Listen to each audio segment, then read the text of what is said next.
Good evening friends, welcome to another session of life lessons. दोस्तों, क्या अक्सर अपने बच्चों, माता पिता और पत्नी की इच्छाएं पूरी न कर पाने की वजह से आप अपराध बोध महसूस करते हैं कि काश थोड़ा पैसा और होता तो उनके मायूस चेहरे न देखने पड़ते? या कई बार घर में किसी इमरजेंसी जैसे हेल्थ या फिर शादियों की वजह से पड़ोसी और रिश्तेदारों से उधार मांगने की वजह से शर्मिंदगी हुई है? आर्थिक परिस्थितियों के कारण छोटी छोटी बातों पर कॉम्प्रोमाइज करना पड़ा है? मैं दावा करता हूं कि 2025 में भी आपकी ये समस्याएं बनी रहेंगी अगर आपने आज के इस वीडियो की इन 3 बातों को अपने जीवन में नहीं उतारा। दोस्तों, जिंदगी हमेशा हमें कुछ ना कुछ सिखाती रहती है, पर बड़ा सवाल यह है कि हम क्या सीखना चाहते हैं। इसीलिए अपनी जिंदगी को बदलने के लिए डायरी पेन लेकर बैठ जाइए, क्योंकि इंसान का दिमाग इंफॉर्मेशन को सिर्फ सुनकर प्रोसेस नहीं कर पाता। इसीलिए आपको नोट्स बनाने की जरूरत पड़ती है। ऐसा नहीं है कि 2024 में आपने अपनी फाइनेंशियल सेविंग का कोई एम नहीं रखा होगा। जरा अपने अकाउंट्स में नजर दौड़ाइए। क्या आपको दिसंबर के अंत में जितने रुपए चाहिए थे उतनी सेविंग आपके पास आ गई है? कमेंट बॉक्स में बताइए कि साल के अंत में आप 10 के स्केल पर कितना तनाव महसूस कर रहे हैं। दोस्तों, 2025 में आप दोबारा इसी तनाव से न गुजरें और अपने फाइनेंशियल गोल्स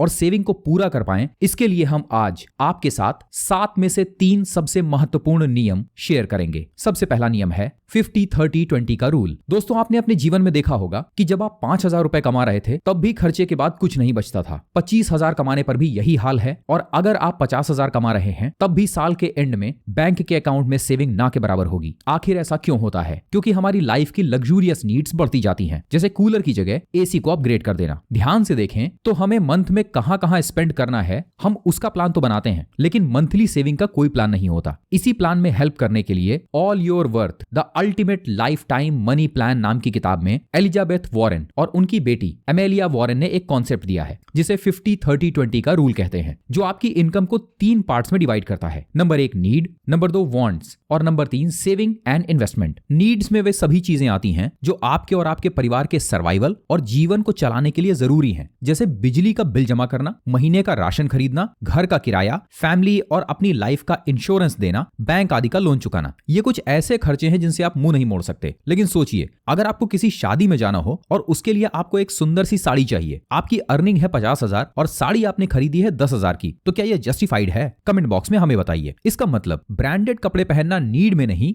बल्कि हमारे दूसरे परसेंटेज वांट में आता है। इस कैटेगरी में आपकी 30% इनकम जाएगी। सैलरी के इस पार्ट से हम अपने शौक पूरे करते हैं। इंसान सिर्फ पैसे कमाने और भोजन करने इस संसार में नहीं आता है, उसके दिल की कुछ इच्छाएं होती हैं जिन्हें वो पूरा करके जीवन का आनंद लेना चाहता है। इसीलिए आप देखते हैं कि व्यक्ति साल में 1 या 2 बार परिवार के साथ छुट्टियां मनाने जाता है। इसी के साथ हमारे पास बचा सैलरी का 20%, इसमें आती है आपकी सेविंग और इन्वेस्टमेंट। अपनी जिंदगी में जो आप सबसे अच्छा काम कर सकते हैं वो है पैसे से पैसा बनाना। सिर्फ यही एक तरीका है जिससे आपको फाइनेंशियल फ्रीडम भी मिलेगी और परिवार के साथ क्वालिटी टाइम भी। इसके लिए आपको अपनी 20% इनकम को सबसे पहले इन्वेस्टमेंट में डालना है, जिससे आप ज्यादा से ज्यादा पैसा कमा सकें। एंड डोंट वरी, इसमें आपकी मदद हमारा पहला चैनल शेयर एकेडमी कर देगा। इसके अलावा आप गोल्ड में भी इन्वेस्ट कर सकते हैं, और इसी 20% में से कुछ अमाउंट आपको अपने इमरजेंसी फंड के लिए डालना चाहिए, जो आपके फ्यूचर की इमीडिएट रिस्पॉन्सिबिलिटीज को कवर करेगा। लेकिन सबसे बड़ा सवाल यह है कि इस 50-30-20 रूल का ऑर्डर ऑफ प्रेफरेंस क्या होना चाहिए? यहीं पर आपकी जीत का राज छुपा है। आप इसे 20, 50 और 30 के रूल में कन्वर्ट कर सकते हैं। सबसे पहले अपनी पूरी इनकम का 20% सेविंग का पार्ट बिना किसी और खर्च के निकालकर अलग कर दीजिए। इसमें किसी भी तरह का कोई इफ बट नहीं चलेगा। इसके बाद आप फोकस कीजिए अपनी नीड पर। नीड की जिम्मेदारी के बाद अब आप आएंगे अपने वांट पर। जो इंसान अपनी इच्छाओं के कंट्रोल में आ जाता है, उससे कमजोर इंसान आपको इस दुनिया में नहीं मिलेगा। जैसे लोग आपकी कमजोरी का फायदा उठाते हैं, बिल्कुल उसी तरह से आपकी डिजायर्स आपको अपना गुलाम बना लेती हैं। लेकिन जब आपके पास हमारे नेक्स्ट रूल का ज्ञान होगा, तब आप अपनी इच्छाओं के घोड़ों को ऑटोमेटिकली काबू कर लेंगे। और वो नियम है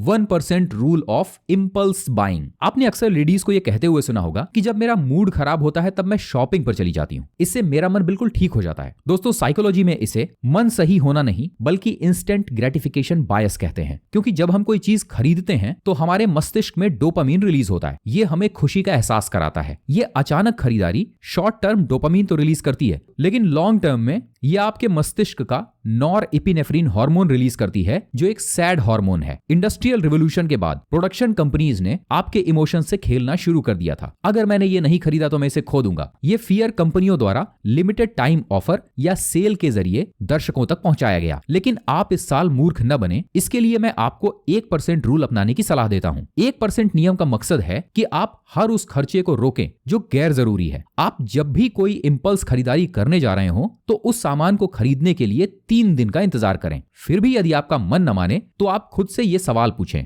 हम इन्हें कहते हैं ना नो नक्को सवाल। नंबर 1, क्या मुझे वास्तव में इस चीज की जरूरत है? नंबर 2, क्या ये खरीदारी मेरे बजट में फिट बैठती है? और नंबर 3, इस खरीदारी का लॉन्ग टर्म इफेक्ट क्या होगा? अगर जवाब ना है तो उस पैसे का 1% भाग बचत या इन्वेस्टमेंट में डाल दीजिए। मिसाल के लिए, आप एक ब्रांडेड जैकेट खरीदना चाहते हैं जिसकी कीमत 5,000 रुपए है, तो सबसे पहले खुद से ना नो नक्को सवाल पूछें। अगर फिर भी जवाब हाँ है तो जैकेट को खरीदने से पहले 50 रुपए, जो कि उसकी कीमत का 1% है, को बचत में डालें। ये प्रोसेस आपको खरीदारी से रोकने या कम करने के लिए प्रेरित करेगा। ये आदत खरीदारी के लिए आपकी माइंडफुलनेस को बढ़ाएगा। जरा सोचिए, जब आप जिंदगी में इस आदत को अपनाने लग जाएंगे तब आप इस एनवायरनमेंट के लिए कितना कुछ करेंगे, क्योंकि ऐसा करने से आप जापान की एक शानदार लाइफ स्टाइल वाबी साबी के और नजदीक जा सकेंगे, जो मिनिमलिज्म को प्रमोट करती है। इसी के साथ हम अपने नेक्स्ट रूल पर आ जाते हैं, जो कि है item in and item out. Hold and release principle कहता है कि चीजों को इन और आउट करने का एक चक्र होता है। अगर ये चक्र टूट जाए तो मेंटल हेल्थ को नेगेटिवली अफेक्ट करता है। अभी आप जिस जगह बैठे हैं अपने चारों तरफ गौर से देखिए, कितनी ऐसी चीजें हैं जिन्हें आपने पिछले 6 महीने में यूज नहीं किया है। क्या आपको नहीं लगता है कि वो किसी और के लिए जरूरी हो सकती हैं? उन सामानों की एक लिस्ट बनाइए और इन्हें दान में दे दीजिए। इसे डीक्लटरिंग कहते हैं। हमारी इंडियन फैमिलीज में चीजों को इकट्ठा करने का शौक होता है। अगर आप अपने घर में नई चीजें खरीद रहे हैं तो पुरानी चीजों को बाहर करना जरूरी है ताकि संतुलन बना रहे। Item in and item out का सही प्रबंधन न केवल आर्थिक स्थिरता देता है बल्कि मानसिक और भावनात्मक शांति भी प्रदान करता है। इलॉन मस्क ने एक बहुत अच्छी बात कही थी, live below your mean.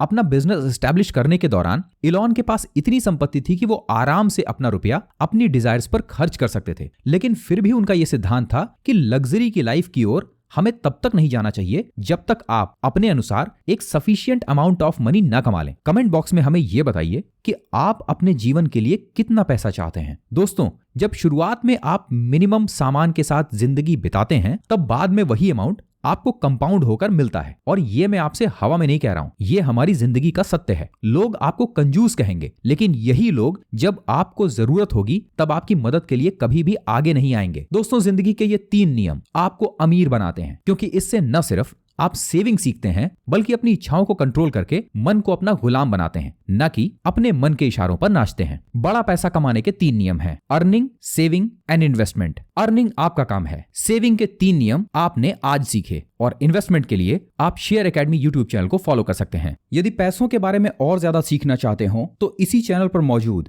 The psychology of money की सीरीज को देखना न भूलें। मिलते हैं आपसे अगले सेशन में।